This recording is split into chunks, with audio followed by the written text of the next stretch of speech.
Fellow Sierra Leoneans, first of all, I want to say a very thank you for everyone who is watching this video. My name is Bakar King Conte. As we know, the President of the Republic of Sierra Leone is Excellency Dr. Anas Bakoroma.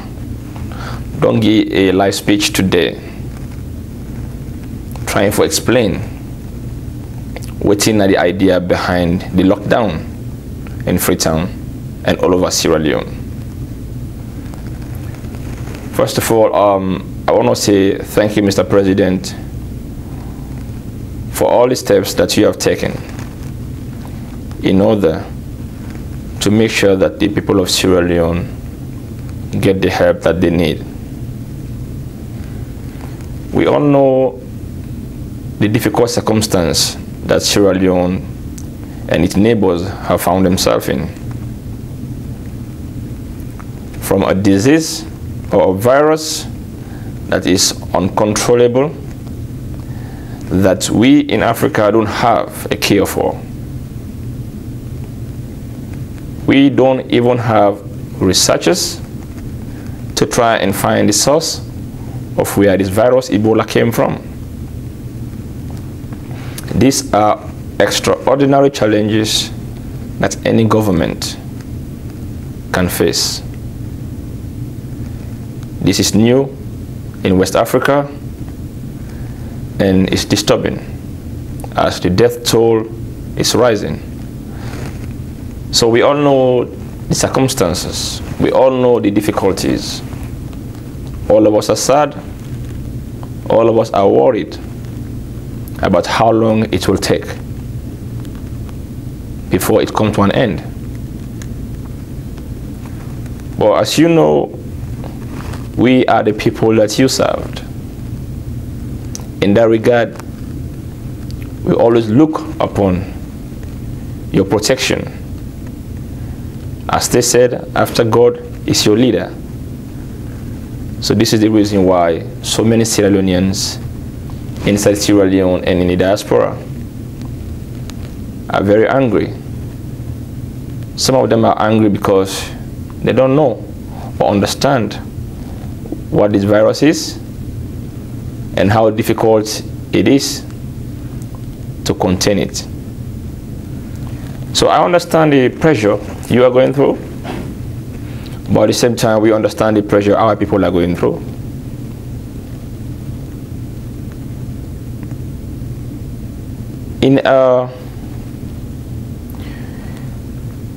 We are living in a situation where everyone is at risk. You never know who is carrying the virus.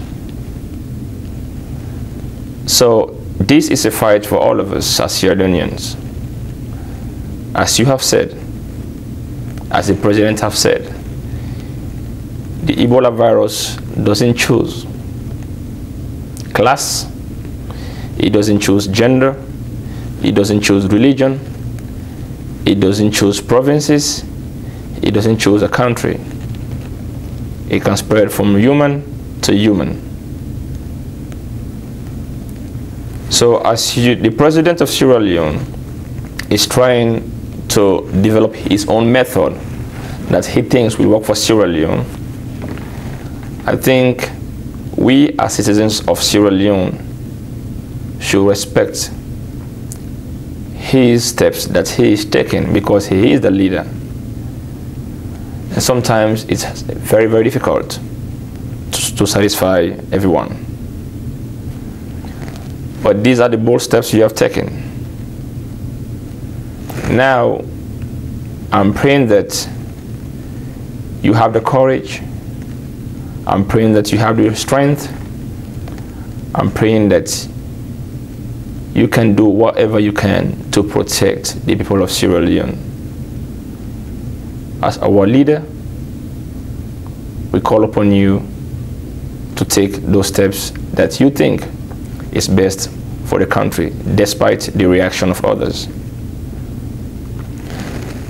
Now, I'm also praying that those who you sent as your messengers, whether the ministers, councillors, members of parliament in their constituencies, that they will see your effort as a man of God who really have a kind heart, who really have love for his people, who really cherish his land, Sierra Leone, that any resources that you have given to them, that they will use them in the most open and sincere way.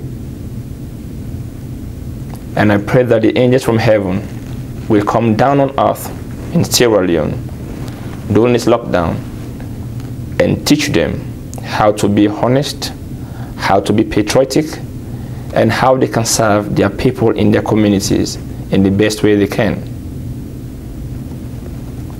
I pray that they will go above any fear, that they will see their people in their constituencies as their brothers, sisters, mothers, and fathers, and give them the helping hand that they deserve and the respect that they wish for.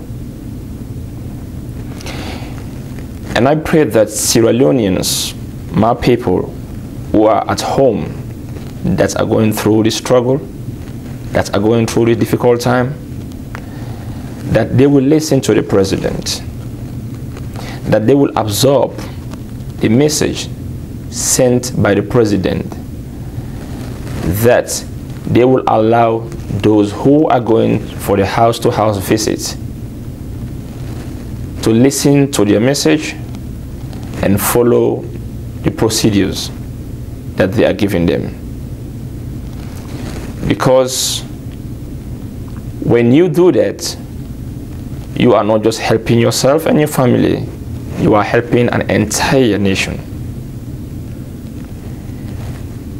If we don't listen to the message that is coming from our president and the people he sent, it's going to be a loss to all of us, mankind, because no one is exempted. It can be my father, my brothers, my sisters. They will vanish, they will go, they will die, and that pain will walk through our veins, our brain, our minds, because no one want to lose someone that they love. So the best solution is we have to follow procedures.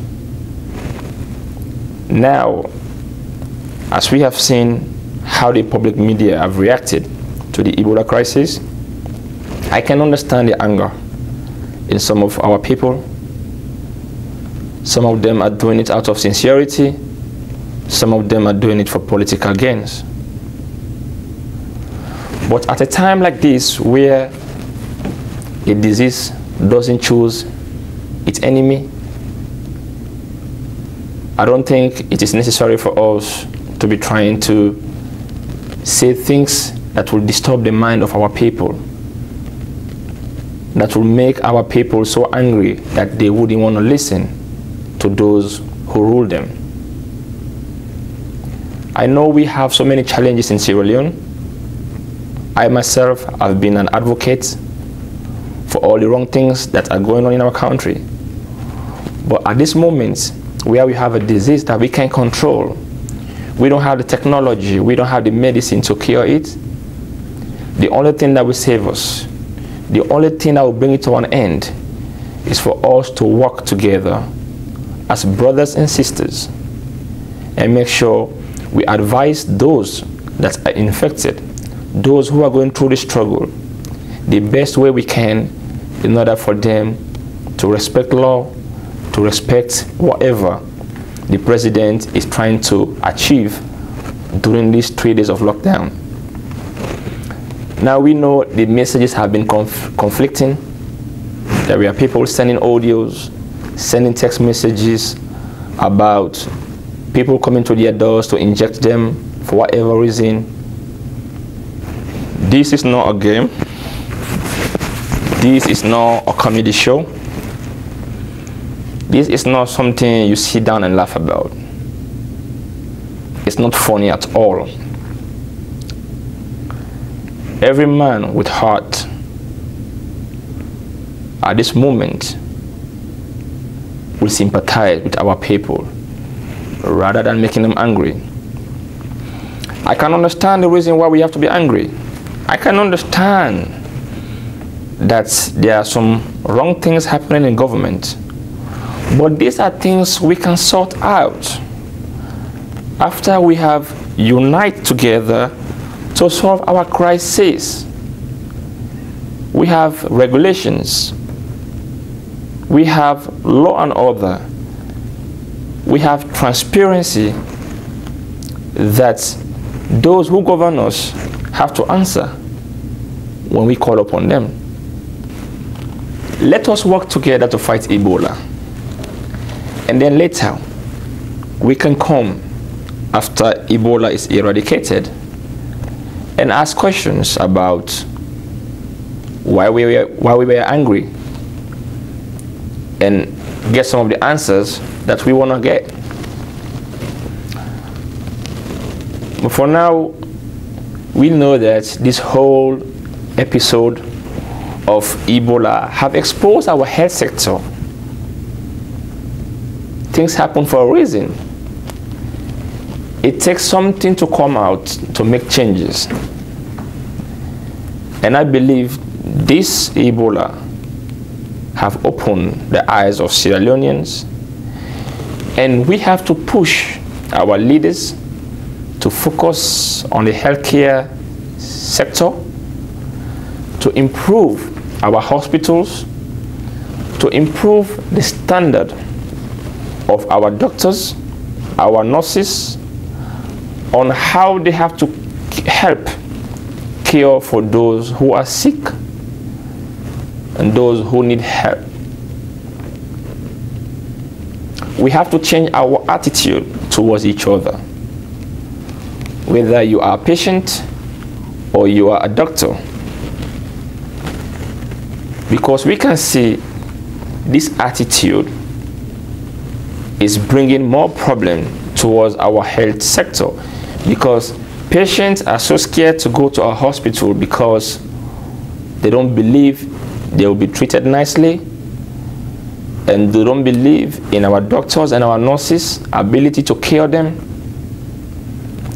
So all these little things are making things very, very difficult for us. So our government needs to improve on that. The Minister of Health have to improve on that. You have to teach those who are professors how to care for those who are sick, which will encourage people who are sick to go to a hospital. So these are all things that we are looking at as citizens of Sierra Leone. And we know after Ebola, we will discuss with our leaders on how to make changes that are very, very effective and efficient. These are the things I want us to do.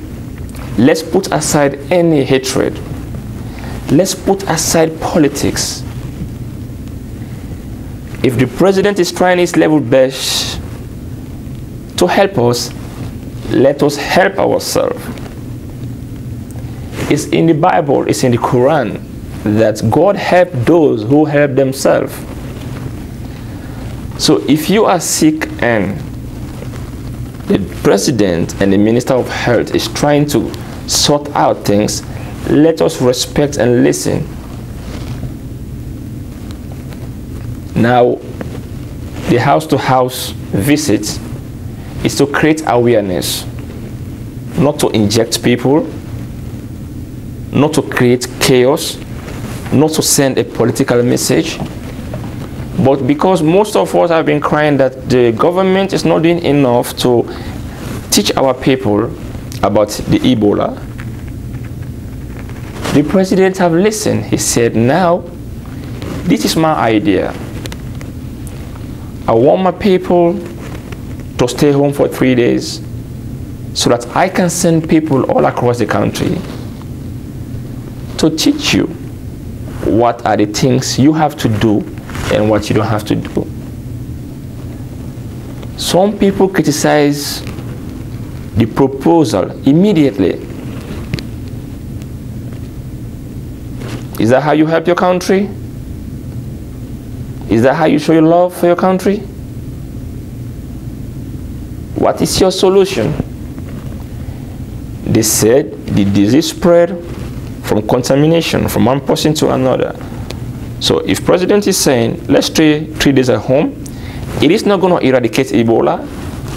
It's not going to save everyone at that particular time, those who are already infected, but it will send a clear message to you that if you have someone who is sick, take them to the hospital. Save your life, save the life of others, your families, your surrounding. And then the most, save Mama Salon. So this is the reason for the 3-day lockdown, to sensitize. Now, I want to say thank you to all those volunteers who are risking their lives now for a disease that they know they can, by accident, get infected. The doctors, all of these people are brave. They are brave to even come up and say, yes, I want to do this for my country. It's because they have passion for the work that they do. It's because they have love for their people. So they are putting their lives on the line and going to talk to people. Now these are our heroes. These are the people we have to acknowledge. It's like a soldier. You go into a battlefield, you know you might not come alive, but that's what you have signed for.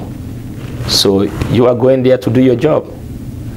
So now, let's give our open hands to those people. Let us listen from the horse's mouth, what they have to say, and let's take precaution. That is, do not shake hands with no one. If you can, have gloves at all times, if you can afford it. Cover your nose if you are going in anywhere crowded. But the best thing, don't go nowhere. Stay home. If you have anyone that you think is affected by Ebola or is sick at home, don't leave them there. Don't care for them there. You know you are risking your own life and you are risking the life of others. You don't want to do it if you are a father who has so many kids, children. You don't want to take that risk that if you have one child who is sick and infected, then you're going to risk your own life and playing with that kid, that you're going to take that disease from that kid and transfer it to your other children. So you are responsible for the death of the others, while you could have saved them by just calling the nearest hospital or the numbers that the government is providing. It's a simple logic. If I don't touch you, I don't get infected. If you don't touch me, you don't get infected. So let us stop playing this blaming game on the government and not doing nothing. Like what happened recently, an imam died. People in the village washed his body, took that water from the dead man who is Ebola positive, and washed themselves with that water. And you want to blame a government? It's President Koroma who told those people to do that, even though they know Ebola is around. So it's all to us. We are the cure. We clean our hearts. We listen to advices. I don't think we are really going to suffer that much. So please, my people, comply with the rules and regulations of the 3 days lockdown. Listen to radio, watch TV, and then listen to what the president is saying, so that we all can work collectively to eradicate Ebola in Sierra Leone. It's very important for our own existence. So now I want to thank the president of Sierra Leone. I want to thank the ministers, the genuine ministers, and I want to pray and ask those who have other agenda to put all their selfish interests aside. Look into the eyes of your people in your constituencies, in your communities, in your district. Serve them with all your heart, with all honesty. Take care of them, because they are the people who appointed you to be where you are today. After Ebola, you're going to need them again. And don't expect them to cry for you if you don't cry for them during times of need. I want to send a special thanks to Al Sankor, to Dr. Sawyer, some of these young people who are taking their time, going out every day to sensitize their community, their constituencies. These are people that I admire. These are people that I can campaign for. These are people that I can vote for. But my fellow Sierra Leoneans, look at those that you elect. If they don't do nothing for you, some of them, don't reward them back. Because no matter what party I belong to, my country came first, my people came first. So I want to thank you all, Sierra Leoneans, for your bravery. I want to thank you all for all your collective efforts at this hard time. Please keep on the faith. We are a nation of God. Both Christian and Muslim live side by side. We are happy and we believe in God. We always pray to God. So let's pray to God that He will send His angels to come down in Sierra Leone and try and help us understand the message and then absorb that message for a better result. Thank you very much to everyone. Thank you, Mr. President. God bless you. God bless Sierra Leone. And God bless Africa. And last but not the least, God bless myself, Bakar King Conte. Thank you very much. Have a wonderful day. Bye-bye. Africa, Mama Africa, we must all rise.